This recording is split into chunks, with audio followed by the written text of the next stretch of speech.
sa topic natin kasi 500 na tayo. Magandang araw sa atin lahat mga kababayan, saan man panig kayo ng daigdig naroon. Dito na naman tayo sa another episode ng ating vlogs, Badong Aratilis po. Pag-uusapan natin ngayon, ito po, na BP Sara tinanggihan si PBBM na ikampanya ang admin na nakakatawa, no? Matapos ang lahat, clueless eh. O parang si BBM clueless na nagaganap talaga sa kapaligiran, no?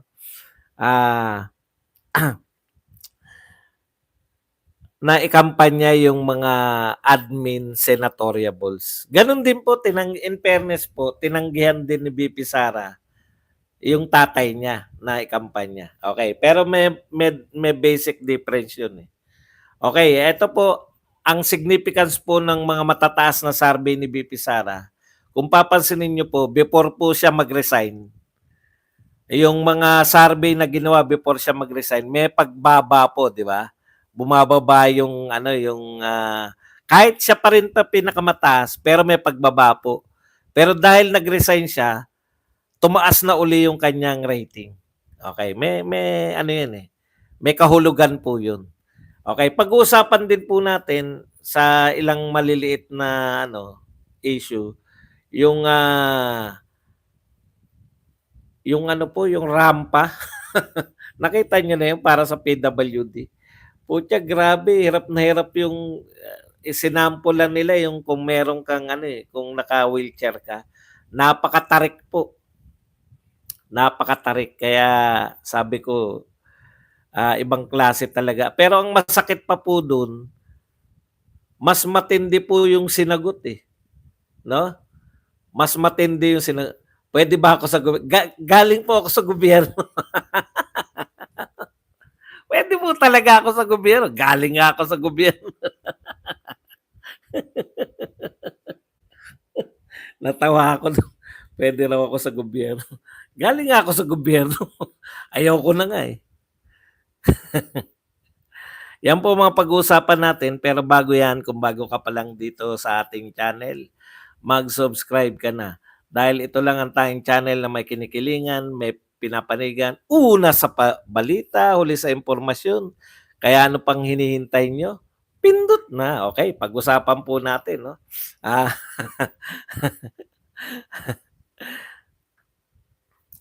Pati kami, BBM na din noon pa. Ano ba point mo? May sinasabi ba siyang kakaiba? O, hayaan nyo lang siya Riam, nakikinig eh. Hayaan nyo lang siya. Nambubisit lang yan. Huwag nyo muna pansinin. Sasagutin natin siya. Sasagutin ka namin ha. Pero magta-topic lang kami ha. Hindi kami takot sa sagot nyo eh. Sa tanong nyo eh. Kayo ang takot sa sagot namin. Okay, pag-usapan po natin. No? Si BP Sara, hayaan nyo lang para marindi. Huwag nyo lang sagutin. Ganyan lang po. Hayaan nyo sila makapakinig. Kasi pagka magtatagumpay po sila pag sinagot nyo lang sinagot eh. Okay? Hayaan nyo lang para pag hindi sila umalis, makakarinig sila ng kakaiba. Okay, si BP Sara po, tinanggihan niya si BBM. Tignan nyo kung gaano it's either clueless o sagad-sagarang manggagamit. Alam niyo yun? Alam nila yung nangyayari. Alam natin lahat yung nangyayari. Yung Duterte tsaka mga Marcos, wala na yan. No? Matagal na. Huli na nga si BP Sara eh. 'Di ba? Yung deklarasyon ni BP Sara nung sinabi niyang wala nang unity. Dahil actually sarcastic yun eh. Yung pagkakasabi ni BP Sara na wala na unity, dahil ang unity naman ay naganap lang yan nung eleksyon. Dahil tapos na eleksyon, wala nang unity. Ako, ang paniniwala ko ron, sarcastic yung pagkakasabi niya nun. Kasi ganun yung pakiramdam niya eh. Di ba? Election lang pala yung unity. After ng election, wala na pala. Tignan niyo yung pronouncement niya, yung pinag-usapan natin kanina. Isa sa mga dahilan ng pagre-resign niya, yung personal. Ano yung personal? Yung sa kanila ni BBM. Ano yung sa kanila ni BBM? Yung mga pinag-usapan nila kaya siya napapayag. Napakasimple nung sinasabi ni VP Sara, eh. Meron silang usapan, kaya siya napapayag. 'Di ba? May usapan sila kaya napapayag na mag-BP.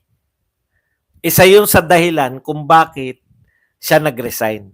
O di kahit na hindi natin alam, eh, mukhang idedetalye niya sa susunod.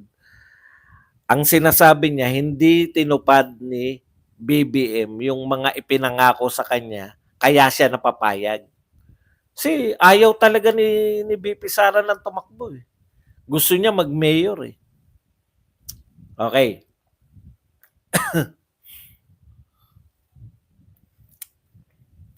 O tapos ngayon, naganap na ang lahat, nag-resign na siya. May hanggang sa nag-resign na siya, may pronouncement pa rin si PBBM na makikita natin sa eleksyon kung si VP Sara ba ay administrasyon o oposisyon. Hanggang sa kahuli-hulihan, no? Talagang yun nga, dalawa lang, no? Is either clueless talaga siya sa nagaganap or matindi talaga yung pagiging mangga nilang pamilya. Yung pamilya nila, matindi talaga yung pagiging mangga. Yun lang po mapapaliwanag ko ron. Wala nang iba, eh. Akalain mo, oh, yan po, sa mga nakikinig po na anti-Duterte at pro-Marcos, pakinggan nyo yung ano nyo, yung presidente nyo. Kala ko ba ang lakas-lakas nyo? Survey na nagsasabi na hindi kayo malakas dahil kulelat si Martin. Ngayon, nabisto na gustong patulungin ni PBBM si Inday Sara.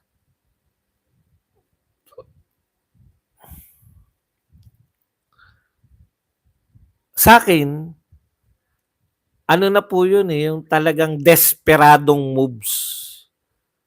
Kung talagang kung talagang naniniwala sila na matindi yung suporta sa kanila ng tao, bakit kinakailangan mo pa yung alanganin ka? Alanganin na sila kay VP Sara, eh. Ganun po sila kadesperado. Kasi kung malakas kang tao, katulad natin, malakas tayong mga BBM, nag-aalanganin pa lang si Tolentino. Tinabla na natin, di ba? Sinabi pa lang ni Bato na hindi namin alam kung tatakbo ba yan o dun tatakbo sa kabila. Eh, tablahin na natin yan kung nag-aalanganin ka. Malakas tayo. Tayo yung tunay na malakas. Yung Duterte ang tunay na malakas. Yung naglalakas-lakasan, alam na nila na nag-resign na si VP Sara. Kinakausap pa na tumulong, tulungan na ikampanya.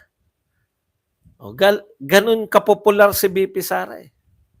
Pero syempre, nabago na po yan, no? Mas popular na. Mas popular na ngayon. Nakalimutan ko lang po, pag-usapan din po natin yung PIP. Ito po, hindi na po sa Southeast Asia. Yung mga unang pinag-uusapan natin, Southeast Asia. Ngayon po, sa buong mundo, ikalima po ang City of Manila na pinaka-worst na syudad pagdating po sa seguridad. Grabe, no? Worst tayo. Pero ganyan na po ang balita. Alam nyo noon, nung panahon ni Duterte, may mabalitaan lang na bumaba tayo na rating. O hindi tayo mga worst, ha? Yung mataas pa rin pero bumaba lang. Eto na yung mga dilaw, no? Babanat na yan. Pero ngayon, tahimik pa rin, no? Worse na yung Manila, ikalima na, tahimik pa rin. Then, bukiki lalo yung admin natin. Lilipas din yan. Then, bukiki, hayaan lang, lilipas din yan. Wala na po, hindi na po. Kayo na po nalilipasan. Actually, hindi na hinahanap si BBM, eh. Sa lahat, eh. Komento ni BBM, hindi na hinahanap. Napupunan nyo ba? Lahat na nang hinahanap, ano masasabi ni BP Sara? Teka muna, huwag kayo magmadali. Yung mga kalaban ni BP Sara, huwag nyo madaliin. Hindi pa siya presidente.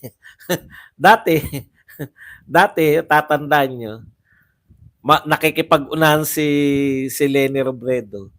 Pag may statement na si Leni, hanapin, nasaan ang presidente? Nasaan ang statement ng presidente? Ngayon po, wala na naghahanap. Alam na ng tao, hindi yan kikibo. Matagal po yan. No?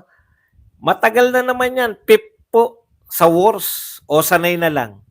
Nakasanayan na. Hindi na kumikibo sa mga brownout, sa NAIA. Hindi na po kumikibo sa lahat. Sa Pogo, hindi pa kumikibo. Kumibo na ba sa Pogo? Lahat po ng kapalpakan. Wala na pong kibuan.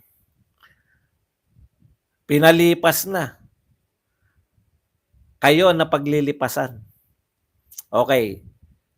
Wala na eh. Ayaw nang kumibo eh.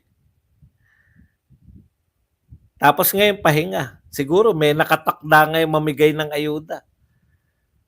Kung marunong kayo magbasa ng sitwasyon, hindi kayo natutulungan ng ayuda. Sabi ko nga sa inyo eh, sa mga marunong magbasa, ang ayuda, sinong natutuwa sa ayuda? Yung manabigyan. Sigurado ba kayo na majority, yung pinupuntahan yung probinsya, majority no nabibigyan nyo? Hindi nyo nabibigyan yung majority nun. So, ibig sabihin nun, no, mas maraming galit sa ayuda.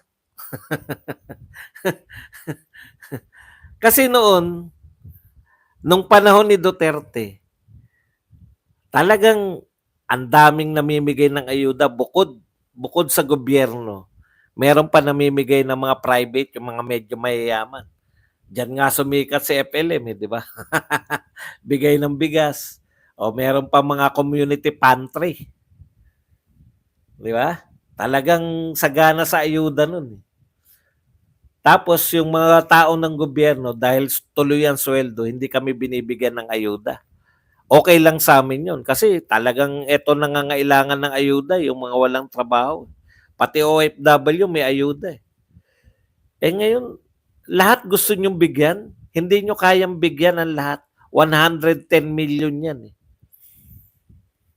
Kakapusin kayo yung 500 billion. Kaya pabor sa amin yan. Dahil alam ng mga tao sa probinsya na ang nabibigyan ng ayuda, yung mga malalapit kay kapitan, mga tao nila, nila mayor, di ba? May epekto ba yan sa survey? Tagal nyo na namimigay ng ayuda, wala pa rin.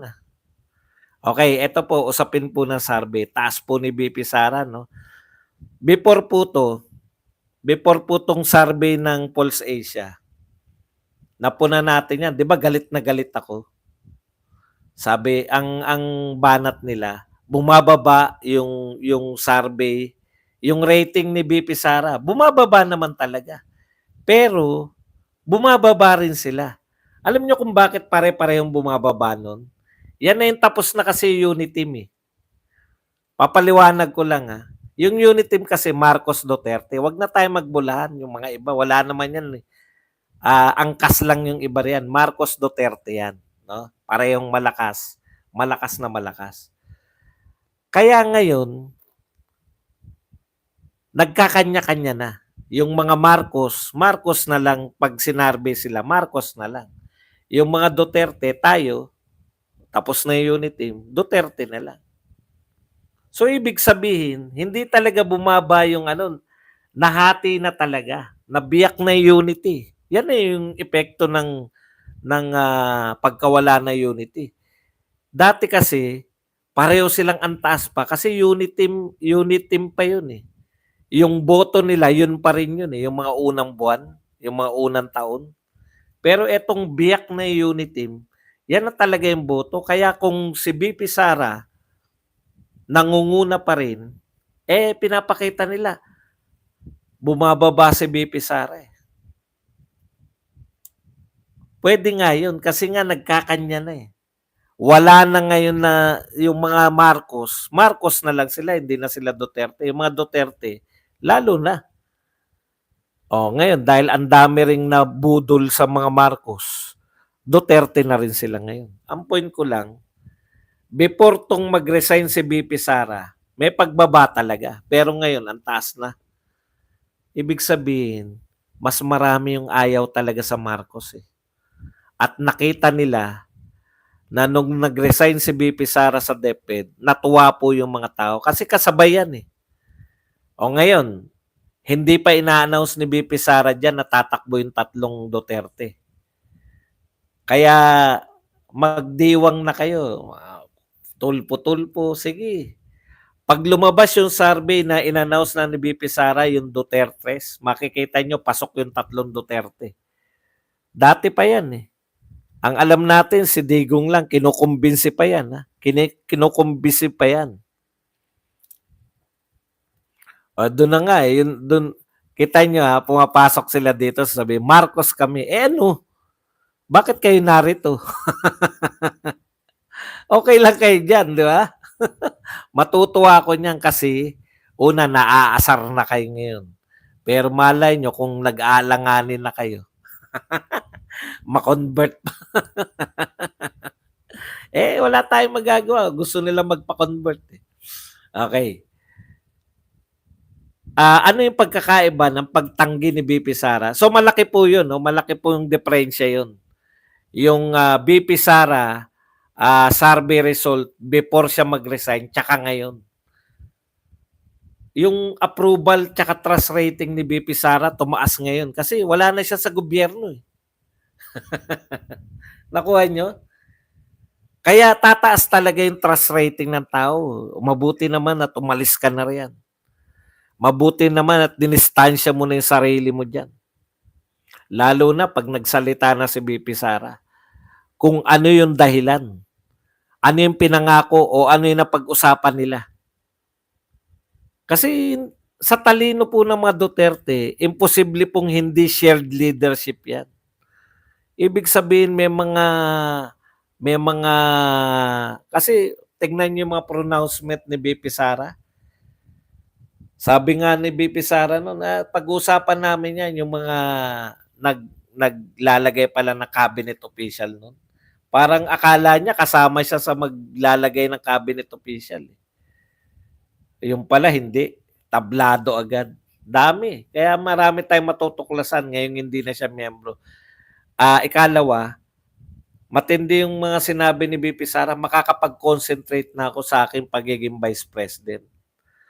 Marami, makakatulong na siya sa burial, tsaka sa medical, at tsaka nagdagdag siya, no, yung mga abogado for teachers. O makikita na natin yung paglilingkod niya bilang vice president. Na totoong paglilingkod, hindi lang po yung photo ops ni Leni Robredo. Okay, ano yung pagkakaiba ng pagtanggi niya kay BBM tsaka pagtanggi niya sa tatay niya na mangampanya para sa PDP? Malaki kasi kay BBM talagang tinanggihan niya. Ano kayo, bali? Pero sa tatay niya, meron naman siyang sinabi na pwede pa naman magbago yan kasi wala pa namang filing. At alam ko magbabago sa susunod niyang sinabi. Ang susunod niyang sinabi, mag-uusap kami ni Senator Bato at saka ni Senator Bongo after ng SONA. So, syempre, alam niyo na. Wala naman siyang sinabing, kakausapin ko pa si President Marcos after ng SONA. Hindi nga siya magsusona eh. Sa lahat ng mga ginagawa ni BP Sara ngayon, alam niyo na kung saan papunta si BP Sara. Kasi wala eh. Siya talaga yung dapat mamuno sa oposisyon.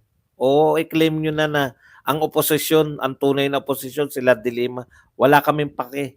Tawag lang yan. Eh. Hindi kami after sa mga tawag. I-claim na nila sila tunay na oposisyon. Go ahead. Wala kaming pakailan. Kailan nyo ba kinontra muna? Ganun lang po yung mga pagkiklaim. Kami ang ganun. Kami, bago na kami. Ito ang mga legit. Wala po kaming pake. Si Badong wala pong pake. Kahit na ano itawag nyo. Ang dami nila. Antindi. Kaya pala umabot tayo ng 1,200. Kasi kasi napupuna ko 'yan 'pag mga 11:00 ako nagsimula, ine-expect ko na hindi ako aabot ng 1,000 eh. Kaya pala ang dami 'no, ang daming pumasok. Konti na lang daw tayo. Oh, iba rin 'yun nagsabi nun sa Unpower niyo.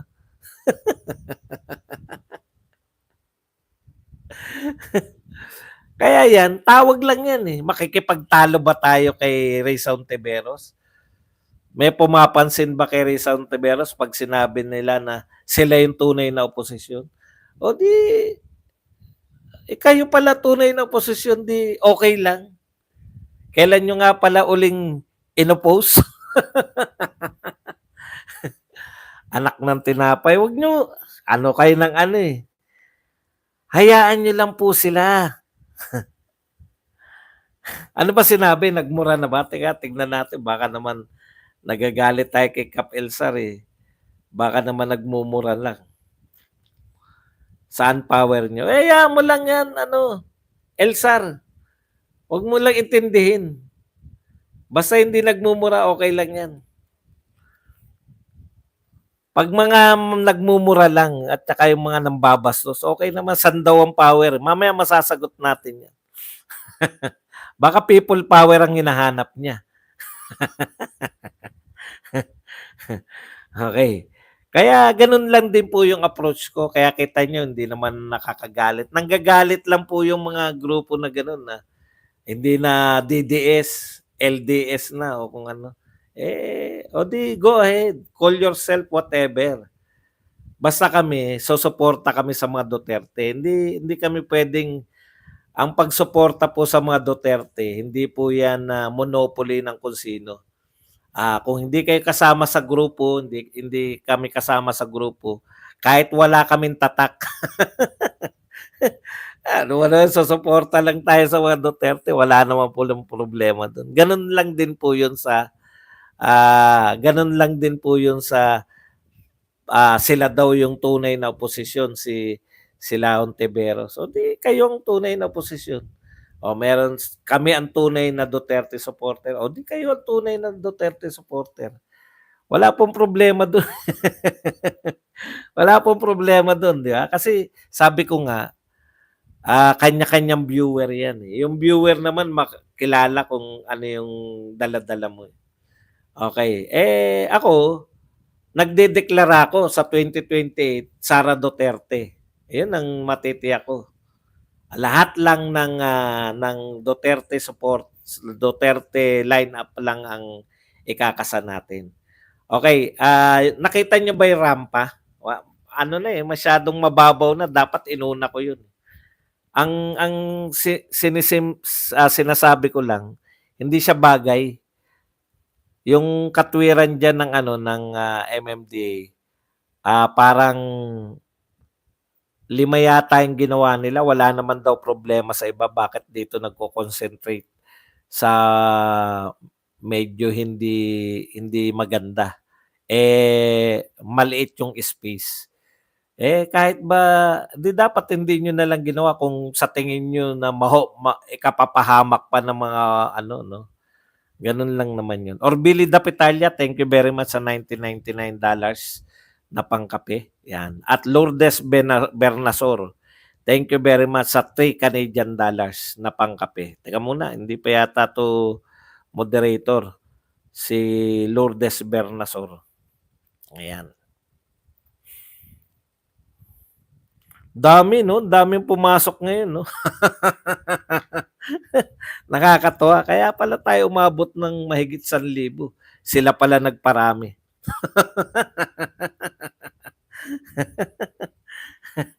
Okey. Meron lang pa bang ano, mga hindi ko nabati? May nagwa-warning naman sa'kin, 'yan yung trabaho ni Kap Elsar 'yan, eh. 'Pag may mga hindi tayo na moderator, pinapaalala ni Kap Elsar. Rosario Borsats, thank you very much sa €5. Putya, grabe yung ano, yung, sa Euro Parliament binanatan yung Euro President, tuwang-tuwa ako, eh. Okey, ano pa ba bago tayo pumunta sa ating, talakayan sa ating Ano bang petsa ngayon? 20 ba sahod niyo mga yan? Sorina Marujo, thank you very much sa 9 Saudi Arabian Riyal. Nakapasok, evening sir Bads, yan. Teka, si Sorina, ano na ba natin to si Sorina? Yun. Meron pa ba akong nakalimutan? May nasabi ba akong pag-uusapan na hindi pa natin ang pag-usapan?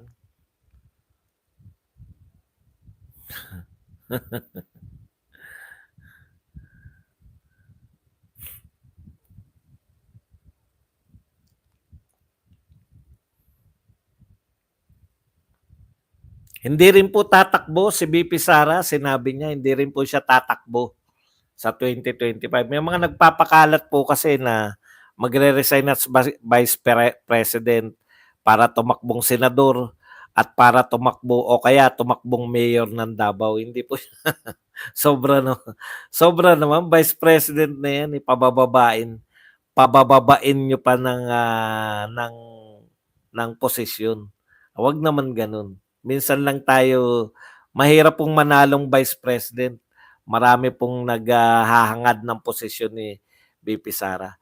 Gusto ko yung ano ni VP Sara ngayon, very open siya, no? Yung hindi na siya cabinet official. Yan yung hindi niyo na-anticipate eh nung mga pro Marcos. Gustong-gusto niyo siyang hindi maging cabinet official. Matagal na naming nakikita yan. Ako napapansin ko yan.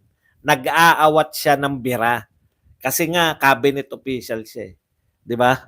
Napakaano naman noon na kumbaga pag cabinet official ka, pamilya kayo tapos babanatan mo yung ano no na habang ikaw ay cabinet official, hindi maganda. Ngayong nag-resign na siya, alam ko doon na papunta yun. Talaga, ang critical sa akin, yung sinabi ni VP Sara, nakakausapin niya si Senator Bato at saka si Senator Bongo na yun na yung transition na yan. Kasi yung pahayag ni Baste kung pupunahin nyo, 'di ba? Si VP Sara na yung nagpalutang na tatakbo silang tatlo. Alam niyo yun? Kaya posible talaga yung paghangad ni Pangulong Duterte na susuporta si Sara Duterte. Ginawa na ni Sara Duterte yan eh. Nung 2019. Hindi siya tumatakbo. Mayor pala tinatakbuhan niya. Tapos umikot siya sa buong Pilipinas para suportahan yung sila Bato, sila Bongo. Yung hugpong ng pagbabago. Akala ko nga yun yung iniikot niya na eh. Yung hugpong ng pagbabago na yun.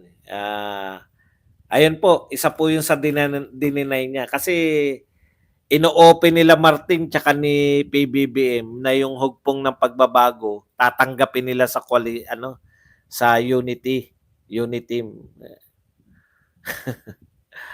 Isa pa pong tinanggihan ni BP Sara ngayong araw.